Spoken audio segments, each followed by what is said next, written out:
Well, there have been extraordinary scenes in Berlin tonight as thousands of people gathered to hear Barack Obama deliver key foreign policy speech on his current European tour. The Democratic presidential hopeful laid out his vision for America's place in the new world order, saying he was speaking as a proud citizen of the world, of the world, of the world. It is a big idea. It is a big idea. A new world order. Hello friends, I am the Anti-Terrorist. Thank you for all of your emails and your messages of support, and for staying part of the conversation. Now, I'm not out here selling privacy, and God forbid I should get in the way of you spilling your guts and telling your government, your banks, the IRS and everyone else about your business. But there might be 10 or 15 of you out there that are concerned about it, so I thought I'd share my thoughts on the census. Now, I'm not here to tell you that you should or shouldn't participate in the survey. That's a choice you make.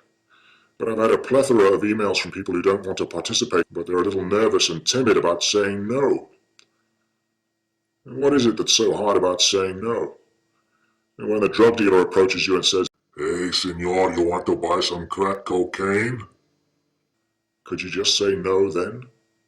I don't answer questions for government agents that I wouldn't answer for a burger flipper at McDonald's. I applied my McDonald's burger flipper test to your census, and there wasn't a single question on that form that I would answer if I was stupid enough to go into McDonald's to buy lunch. If you can't pass the burger flipper test, I won't answer your questions. And if you apply that test yourself, you're going to get a lot of privacy that you've never had before. Now, the government doesn't have a privacy problem, but when they do, they kick up a big fuss about it. Now, for instance, do you know where your chief of police lives? Know what his telephone number is? You know what kind of car he drives, how much money he's got in the bank? You know what insurance company insures his life and so on? I'll bet you don't know any of that information, but you can rest assured that your chief of police has access to all of that information about you. The government and government agencies don't have a problem with privacy. In fact, they are the purveyors of privacy. They own privacy. Now, the methodologies used by the police and government agencies can work for you too. What's good for the goose is good for the gander, wouldn't you say? You've been asked this question all of your life. What have you got to hide? If you've got nothing to hide, then you've no reason not to answer these questions. I guess we could turn that around and say, if you don't have anything to hide, why don't you answer those questions for a McDonald's burger flipper? You answer them for the nurse at the doctor's office. You answer them for the receptionist at the dentist's office. You answer them for the insurance agent, for his secretary. Why wouldn't you answer the same questions for a McDonald's burger flipper? Now, you might say, Well, that's just not appropriate. I'm not going to answer questions for a burger flipper. Well, why is it appropriate for a doctor or a dentist or some other person to be asking you whether or not you've got a credit card and what the number of it is? What your social security number is? Now, let's get to the bottom line here. And of course, most people will say, Well, I don't have anything to hide, so I'm not afraid to answer the questions. Well, I've said it before, but let me remind you. I have a lot to hide, and what it is that I'm hiding is my privacy. Friends, it's none of the government's business what your wife's name is, and it's none of their business, nor is it necessary for them to know what your children's names are, or how old they are, or whether they're married, or whether you've got a credit card or a mortgage. It's not relevant, nor is it germane to your relationship with the government. Is there some law, rule, or regulation that requires you to waive your Fourth and Fifth Amendment rights in order to comply with statutes and the inquiries of 14 government agencies? After all, who are the masters and who are the servants here? Well, it depends on your status. Who are you and what are you doing? If you're a soldier in the army and someone comes up to you and says, "We're conducting a survey," I think you'd better comply. But if you're a private citizen, you still have your rights and status as an individual. And someone comes up to you and says, "I want you to comply with this survey," you might want to tell them to bugger off. On the other hand, you might be in one of 23 or 24 statuses there are in the US, where you're not a sovereign and you don't have rights. I mean, you could be a corporation.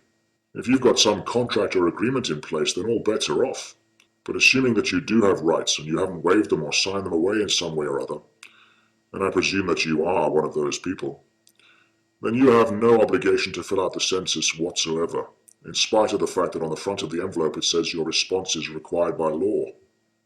The letter says that your house has been chosen, and that by law they are conducting the survey. Now let's take a look at the statement in the letter. So who is required by law to conduct the survey? Well, my name is the Anti-Terrorist, and there isn't any law that requires the Anti-Terrorist to conduct a survey. But there is a law that requires the Census Bureau to conduct a survey. So the Census Bureau is just following the law. The law does not require that you participate in the survey, or that you answer any of the questions, but the law does require that the Census Bureau attempts to contact you, and requires that the Census Bureau attempts to do everything in their power to comply with the law that is aimed at them, the census takers. However, when the census takers see that the law requires, they take it another way and see that the law requires you to comply with the law that requires them to conduct the survey. So they misinterpret the law. They misconstrue the intent of the lawmaker, and then they look at you and they say it's the law. Now, the person telling you may honestly believe that it's the law, but just because a government official believes it's the law and that there's a requirement that you have to participate, it doesn't mean that that is the status of the law. So if you're in a sticky situation, you might ask for a court order, and that would be called a show cause hearing, in which they would bring you into court and the judge would have to say on the record that you have to participate in this program. I sincerely doubt that's going to happen. Sometimes we like to be friendly. Generally people, well, normal people. I'm not very normal, as evidenced by this GIMP outfit, but normal people don't like to be rude and obnoxious. I quite enjoy being rude and obnoxious in those circumstances. I often slam the phone down, or very vociferously say things like, "Lady, if I wanted to participate in your survey, I would have called you." I don't know, maybe it's just my nature to be rude and obnoxious. I don't think it is, though. Maybe it's just that I take offense when someone comes up to me and asks me something personal. I try to be pretty diplomatic when people ask personal questions. I usually change the subject or I point out that I'd rather not answer. And a lot of the time people get quite upset by that. But my privacy is more important to me than what other people think about me. Answering government inquiries has to do with your Fourth and Fifth Amendment rights. The Fourth Amendment protects your person, houses, papers, and effects from unlawful search and seizure by government agents. But it doesn't protect your person, houses, papers, and effects from your willing and voluntary disclosure of these facts and information. So if I come up to you and ask you how many times you have sex with your wife and you say 3, I say, "Wow," and I write that down on a form. You see, I couldn't get that information from you without a search warrant signed by a judge upon probable cause. But if I asked you a question and you answered, well, then you voluntarily gave it away. So you must have wanted me to have it, or you didn't think it was valuable information. Now, government employees know that, and they know you've been trained in public school, and they started to train you to waive your Fourth Amendment rights in the first grade, when your teacher taught you to write your name at the top of the page, and then put a date on it. Now, there's nothing illegal about someone approaching you and asking if you'd like to participate in this or that program. In law, that's called a tender offer. And if you don't want to participate, then you should say so. So you may or may not have some contractual obligation to fill in that census form. You can fill out that form quite happily using a combination of First Amendment objection, Fourth Amendment objection, and Fifth Amendment objection. You would be answering all of the questions, as requested by the government, but you would not be giving any personal information away. Again, it depends on how much you value your privacy. You have to answer their questions. It's the law. It's the law. If you have nothing to hide, why don't you answer their questions? Who can give you health care? Who can save the poor? Who can pick the teams that are in the Final Four? Obama man. Obama man can. Yes, Obama man can. Obama man can, 'cause he mixes it with hope and makes the world feel good.